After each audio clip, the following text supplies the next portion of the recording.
So hello guys, what's up and welcome back to my YouTube channel.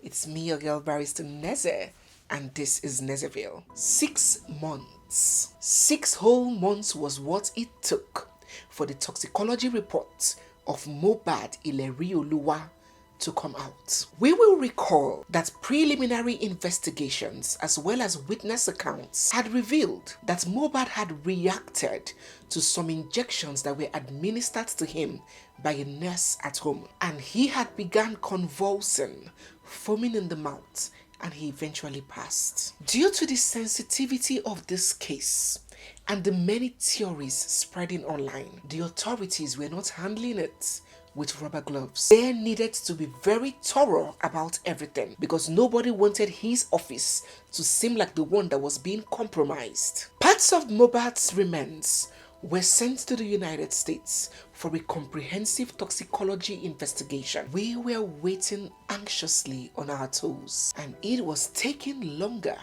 than committed to get the reports of this assessment. I was expecting the young man's family, the media, the press, the blogs, support groups, you and I, to mount intense pressure on the authorities, to expedite action, and to make public the results of that toxicology test ASAP. Because if there was indeed foul play in the passing of that young man, nothing would have told us more than the results of that toxicology report. But to my utmost shock, this whole case took a different new dimension. During the course of this waiting period, the focus mysteriously moved from an agitation for the results of the toxicology examination to an agitation for DNA. It went from us wanting to know the results of that test to a paternity and property tussle. Someone once said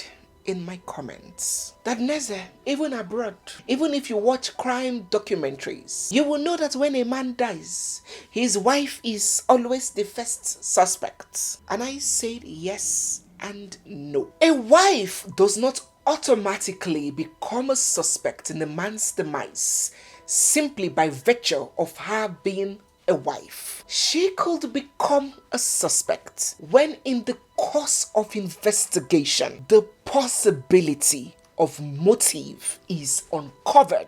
A big fat life insurance, mostly the case in spousal homicide abroad. Husband has a big life insurance. You are the beneficiary. You want to cash in. So yes, financial gains. Could also be emotional, crime of passion, revenge on infidelity. Could be a couple of others. So the first thing the police looks out for, or law enforcement agencies look out for, before they start to tag a wife a suspect, is, was there motive why this woman would want this man dead?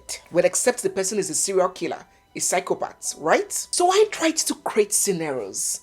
I tried to scrape up motives in this case. I tried to reason. I tried to research. I tried to think up worst case scenarios. What could be this girl's motive to kill this man? Money? He doesn't have money. They live in rent, hand to mouth, struggling to keep his head above water. Ever since he left the record label and all of the bullying that was happening, he hadn't stood on his feet. He wasn't getting shows. Many people got to know of him after his demise. His friend Bella came out to say that he was the one assisting to pay their rent. This money in question now, that seems like it's being fought for, came after he died. Donations from Davido, WEMA, and a lot of other celebrities. Lots of millions were donated after his death. During his lifetime, MOHBAD was not a wealthy man. So I didn't find financial motive. Thinking further, MOHBAD was a young, street, broke boy that this girl was frolicking around right from when she was little. I don't even think she calmed her head to finish her studies. So she ran into the arms of this young man right from when they were little children, and they have been together for many years. So I thought to myself, why is it now that it's looking as if this man wants to start attaining success? As if now that God wants to remember him after she has suffered, drank garri with the man, is now that he's about to blow. That's when she will now decide to kill him. 7 months after they welcomed the son? To me, that didn't make a lot of sense. Even Naira Marley and Sam Larry, God knows how much I despise and detest what they did to MOHBAD, bullying him and tracking him down all the time, making his life a living hell. But I still cannot accuse them of being responsible for killing MOHBAD. Do you know how easy it is to assassinate somebody in Nigeria? All those places where MOHBAD was tracked and waylaid, he could have been shot dead there and the killer would escape. The streets are porous. If Sam Larry and Naira Marley wanted to end him, they do not even need to start going through his wife. Do this, do that. Those guys are in the streets. To me, my perception of what they wanted to do was to frustrate him and ensure that he stops that music. Since he refused to be under Naira Marley, they swore that he will not do that music that he wants to do. So they were out to frustrate his career. Well, until evidence comes out to the contrary. This is my own personal thinking. Not to talk about Wumi, a wife. If you are married here, you will know the many opportunities that a wife can have to hurt her husband. She does not need any show, any fight with Prime Boy and all those things that happened at Ikorodu that night before he passed. She doesn't need all those paparazzi and dust. If a wife that lives in the same house with a man and sleeps on the same bed with him and watches him when he's unconscious, when he's sleeping, she doesn't need any paparazzi if she wants to do something to that man. So I was searching, looking for one single thing that can tilt me towards that line of thoughts, and I still did not find. They fought, they said ugly things to each other, yes. Married people watching me, if you bring out the phones of your husband or your wife and post it here, DSS will pick you. Or some of the things you've said to your siblings in anger, SSS will pick you. So since there was no strong evidence linking this woman to the death of her husband, aside social media gibberish, I was depending on the toxicology reports to show something, if any existed. If the toxicology report shows that he was poisoned, then we will say, come and explain how this man was poisoned. If he says he was strangled, then you say, okay, come and explain. So that toxicology report to me was paramount. That was what was going to reveal foul play, if any at all existed. But no, the case was about Wumi, you are a harlot. Wumi, you are a prostitute. Wumi, you are a murderer. Wumi, you are a killer. Wumi, you slept with Sam Larry. Wumi, you slept with Oba Elegushi. Wumi, you slept with Bella. You slept with Naira Marley. There's nobody that she didn't sleep with. And trust the media. I am in the media. I know the tricks of the media. If you want to do the media job unethically with the thought of just making money, oh my God. I know what to do. I know the bandwagon to jump on. I know what will make people come running and praising me. So that narrative was selling fast and everybody was picking it up, whether they believed in it or not. And trust the media business. Any projection that is continuously sold will get noticed and imbibed by the consumers. The same narrative that was about to begin selling when our late Junior Pope died, if not for God's intervention on that woman, the same narrative had already begun. In fact, her saving grace was that that man didn't die at home. Despite he died in the open sea, they saw that he drowned. Some theories were already coming up, whether his wife's spirit appeared in the canoe and pushed him down. People still found a way to start linking his wife. So you can imagine if that man had died at home with that woman, what evil people would have said. So the plea of many people for us to jointly agitate for the timely submission of these toxicology reports fell on deaf ears. And soon enough, it became a forgotten issue. The most important thing became the most ignored thing, while all the focus and all our strengths were thrown at trolling the widow of the man. Trolling her so bad that within a very short period, that within a few months, she turned from this to this. Well, the police has now come up with an update on the toxicology report. And it says, this is what the council had to say about it. The result of the autopsy conducted on the body of the late singer, Ilerioluwa Aloba, is said to have been unable to ascertain the cause of his death. The pathologist in charge of the autopsy told the coroner that the deceased body had decomposed by the time the test was conducted. According to him, that's the pathologist, the cause of death cannot be determined because by the time they conducted the test, the body had decomposed and that it is not possible for them to determine the cause of death. So in summary, he is saying the cause of death cannot be ascertained. After all the wait, This is the report. Obviously, this case is coming to a close, and it makes my stomach churn to see how much this case was bastardized, how this case was jeopardized, especially in the media. I do hope that his father would lay that chap to rest now. And I really do not have anything more to say about this case. Well, for now, if any new important piece of information or updates comes up, I may bring it to your notice. This week also, we were greeted with the news of the conviction of Dr. Anu Adepoju. If you do not know Dr. Anu, she is the founder and chief surgeon at MedContour Nigeria Limited, a cosmetic surgery and body contouring clinic. I am Dr. Adepoju Anu, a graduate of University of Lagos College of Medicine, class of 2015. I am a fully registered member of Medical and Dental Council of Nigeria and a graduate member of Nigerian Medical Association. Also a physician member of American Academy of Cosmetic Surgery. In 2019, an ex-beauty queen, Nneka Onwuzuligbo, passed after a Brazilian butt lift, popularly known as BBL, which took place in Dr. Anu's clinic. She died from complications from the surgery after she developed difficulties breathing a few hours after the surgery. The death of Nneka caused a major scandal and uproar, which eventually led to Dr. Anu's arrest.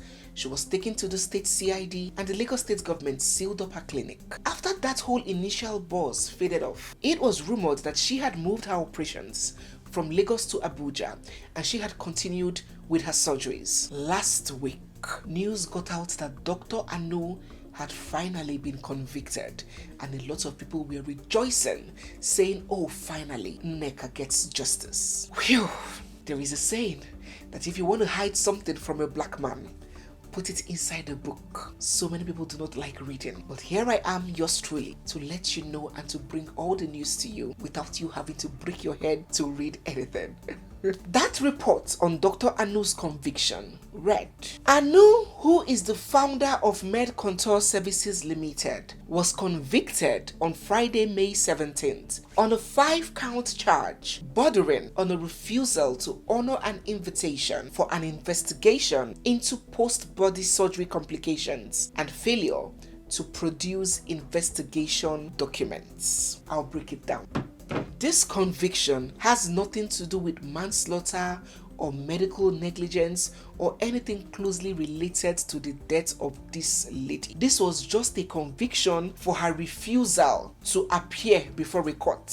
More like a contempt conviction, contempt of court. The court had summoned her and told her to bring some documents for investigation and she didn't appear. So this is a sentence, a conviction that comes with an option of a fine. It is not a conviction on the main issue. And once again, this news that broke raised the concerns and the conversation about this BBL madness ravaging Nigeria right now.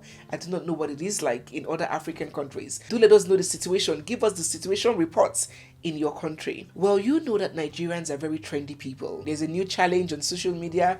Nigerians are number one. When human hair became a big deal in Africa, oh my God, Nigerians were the ones with the most expensive human hair. Is it the latest phones? Nigerians are very trendy people. You cannot take that from us. And we are seeing the reflection of this trend savviness in the number of ladies going for BBLs. It went largely unreported that a few weeks ago, Kogi State beauty Sandra Baba allegedly died after undergoing BBL at a certain clinic in Lagos where Christabel, the Port Harcourt socialite Christabel, died last year. The same clinic where Christabel went for BBL last year and died is the same clinic where Sandra Baba has gone and died again. While some people are concerned about the mortality ratios, the mortality rates in these clinics and are calling for these clinics to be shut down, our young girls who nothing is wrong with are using their legs to walk into their deaths and they're advocating